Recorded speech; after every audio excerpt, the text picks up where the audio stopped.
Hi everyone, Al DeMarco here, General Manager, DeMarcoSports.com, and this is going to be your Friday video report as I'm going to break down your big dance card as usual.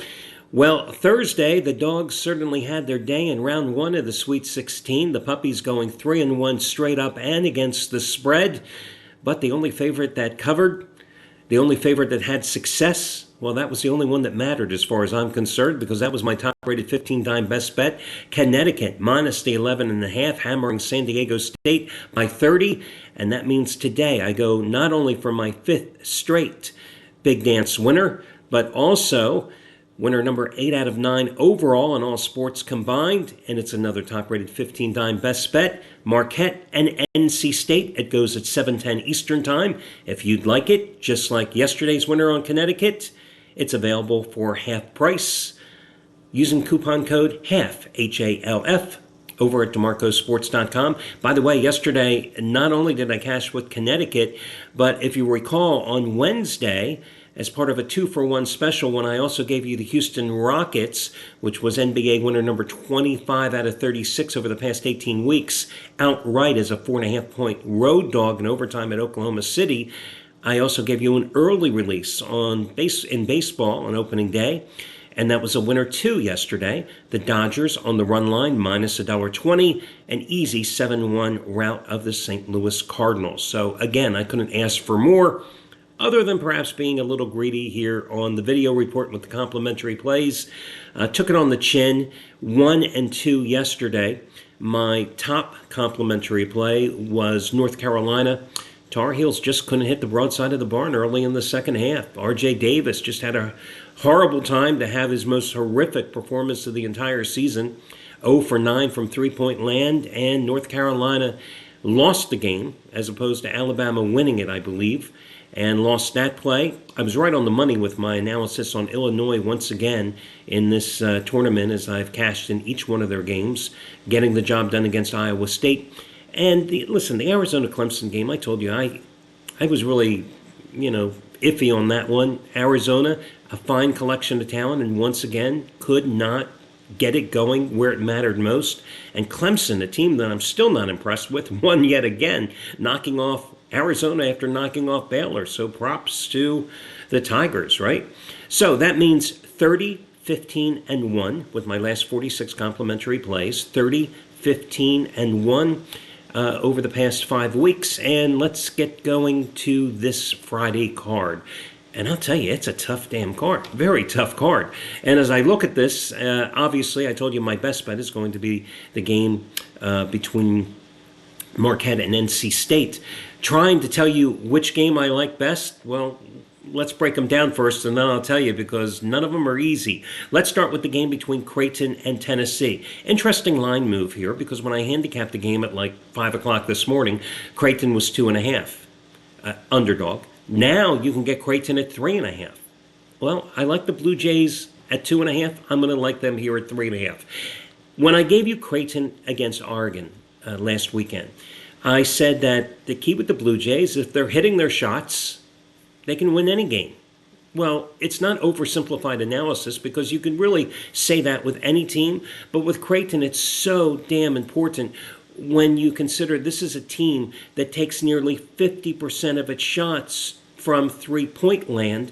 And when you're taking almost 30 three-pointers a game, and you're number 32 in the nation, hitting at almost a 37% clip, well, you better hit your shots from outside.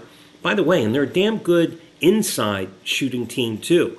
On two-pointers, they hit almost at a 60% clip. So if Creighton is hitting its shots, it's not oversimplification to say that they are such a dangerous team.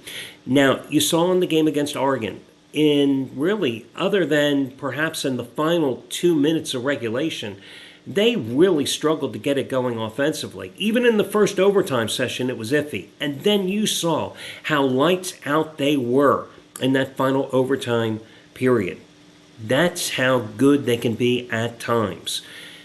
I look at this Tennessee team, and I see a team that at times this year just always great defensively, but struggled offensively. And that's why I've got to go here with Creighton. especially now that I'm getting an extra point in this contest. I look at, well, let me put it this way. Some people will compare Creighton to Alabama, a team that Tennessee beat twice this year. I don't. Two different styles in terms of Creighton and Alabama. Alabama wants to play a fast, up-tempo game, but Alabama doesn't necessarily have the shooters that Creighton has, and Alabama does not have the big man that Creighton has either. And that is something that Creighton, I think, will have a huge advantage here, having the inside-outside game. The other thing is that you have to look at the tendency for Tennessee not to deliver for Rick Barnes in big game situations. I mean, 0 for 2 in his career at Tennessee in the Sweet 16. He's 4-16 against the spread lifetime in the dance after failing to cover against Texas. I mean, numbers often can be twisted and turned, but that is a hell of a long history of failure. Also, Tennessee has a key injury here tonight, although they expect one of their starting guards, Santiago, I think it's Vescovi is how you pronounce his last name, to play. He did not participate in practice yesterday. He averages 9 points a game. Very good defender. Again, I just like Creighton in this spot to win the game outright. Your next game, let's break this one down, is going to be the Houston-Duke game. Duke is not a physical team. You saw how they played so poorly against Vermont and then played so well against James Madison, which they should have played well against both the Dukes and the Catamounts. You never know what you get from Duke from one game to the other. I'm not a huge fan of Houston because offensively, this team just struggles to put points on the board. But that defense will get you to a certain point in any tournament. Why I don't like Duke, however, tonight is because of the injury situation involving their starting point guard, Jeremy Roach, who suffered the dislocated finger in their last game against James Madison, returned to play, however.